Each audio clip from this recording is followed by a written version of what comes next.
Hey guys, what's happening? How to choose the best travel eSIM for Australia.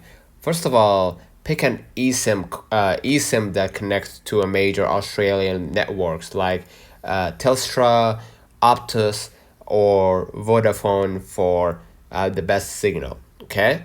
Next, what you're gonna do? Go to the specific website or the specific network platform and choose a plan that suits your usage, whether for light browsing or heavy streaming. Excuse me. Right, and compare plans based on duration and cost to get the best value. Ensure that eSIM has the simple setup process, preferably with a QR code activation. And if you plan to use your eSIM as a hotspot, check if it allows tethering and opt for providers with reliable customer service in case of issues.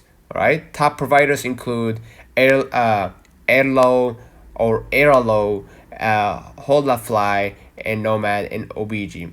Okay, compare their offers before purchasing. Okay, so let me know in the comments if this video helped you. Do not forget to like and subscribe, turn on the notification bell to receive every video we upload. Thank you for watching.